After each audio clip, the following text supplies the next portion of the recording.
Before we jump into today's episode, I want to invite you to a live training I'm hosting called The Hidden SEO Mistakes Costing Clinics Patients Right Now and Easy Fixes. If you've ever wondered why your clinic isn't showing up as often as you would like on Google, Google Maps, or even AI-powered search results, this training is for you. I'll be sharing some of the most common SEO mistakes I see clinic owners making right now and simple fixes that can help improve your visibility. You can save your spot by visiting propelyourcompany.com/June. And if you can't make it live, sign up anyway because a replay will be available for a limited time. All right, now on to today's episode. Right now, a lot of clinic owners are turning to tools like ChatGPT and expecting them to handle their SEO. And I get it. It feels like you finally have something that can write content, generate leads, and give you instant answers all within seconds of pushing a button. But here's the problem. ChatGPT is not your SEO manager. And if you treat it like one, it can quickly hurt your rankings instead of helping them. Today, I want to walk you through exactly why that happens, what AI is actually good at, and how to use it without sabotaging your visibility. Now, throughout this episode, I'm using the term ChatGPT, but the same goes for Claude, Perplexity, Grok, you name it. All right, let's dive in. Let's get started by chatting about what people think AI is doing for their SEO. See, most clinic owners are using AI in one of these ways: writing blog posts, rewriting content like website pages, generating keywords, creating FAQs, quote unquote, optimizing content. Maybe they're putting in their URL and asking the AI resource how it can improve its website rankings. Or they're entering in their URL and asking ChatGPT or one of these other resources how it can improve how they are showing up in AI searches. Now, on the surface, it feels productive, and we all want to feel productive. You're getting more content done faster. But SEO is not just about producing content. It's about making the right decisions. And honestly, that's where things really start to break. Let's be clear about what tools like ChatGPT and Claude and those others actually do. They are language models, pattern predictors, and content generators. They are not website or AI search ranking analysis tools. They are not strategy builders. They are not local SEO experts. They are not conversion specialists.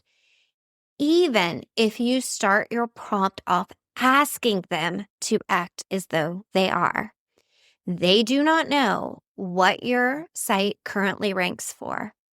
They do not know what your competitors are doing. They do not know what Google prioritizes in your local market.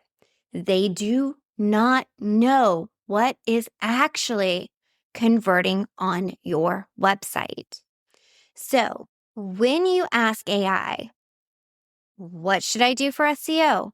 It gives you a generic best guess, not a strategy. And that is just best case scenario. Then there's worst case scenario that we're starting to see. And that's where AI tools are flat out giving bad and harmful SEO feedback, which leads us to big mistakes that I'm seeing. This is where things get real. People are publishing AI content without providing direction. More content does not equal better rankings, especially if it's not aligned with search intent, your specific service offerings, or specific conditions that you treat, or your specific location. It's just noise.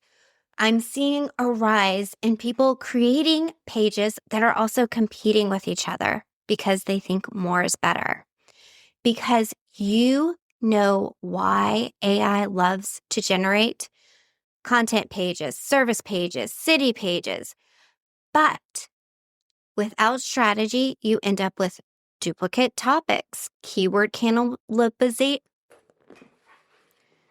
But without strategy, you end up with duplicate topics, keyword cannibalization, and confusing signals for Google and AI. Here's another example. I'm starting to see a lot of over-optimized generic copy. See, AI tends to produce repetitive phrasing, fluffy explanations, and they overuse keywords. That leads to content that to the unknowing eye might look optimized, but it does not build trust, and it definitely does not convert. People are missing what actually drives rankings because AI does not prioritize internal linking strategies, website page hierarchy, Google business profile signals, reviews and reputation, real-world authority, and I could go on and on with this list. But these are just some of the things that really move the needle when it comes to SEO that AI just does not understand.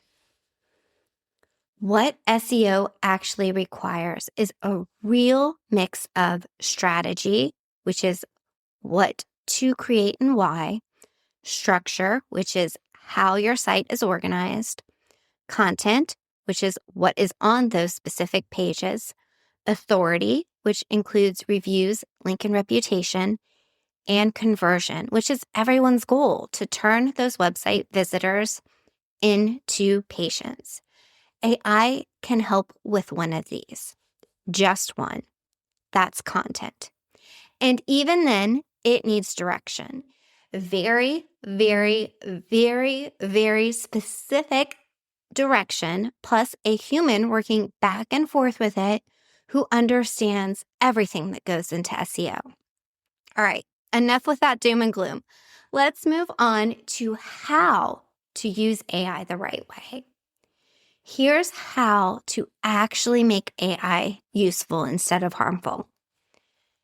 You can use AI for first drafts, outlines, expanding sections, brainstorming FAQs, rewriting sections for clarity. It's also good at proofreading, although I have to say Grammarly is better. But please do not use AI for deciding what pages you should create, choosing your SEO strategy, structuring your website, or final publications without edits. The best way to use it, give AI a clear keyword target, a defined page goal, your services and positioning, and specific instructions.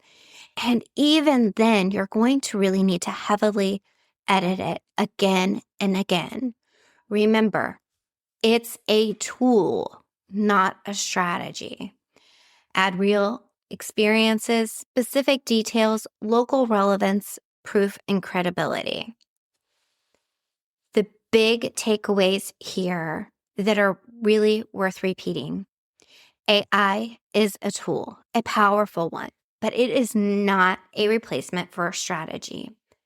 If you use it to move faster in the right direction, it can absolutely help your SEO. If you use it to decide the direction, that's when things start to fall apart. If you're not sure whether your website content, structure, and SEO strategy are actually working together, that's exactly what we look at on a discovery call. We will review your website, your visibility, and where things might be holding you back. You can book a discovery call by visiting propelyourcompany.com or grab the link in the show notes. That's it for today's episode.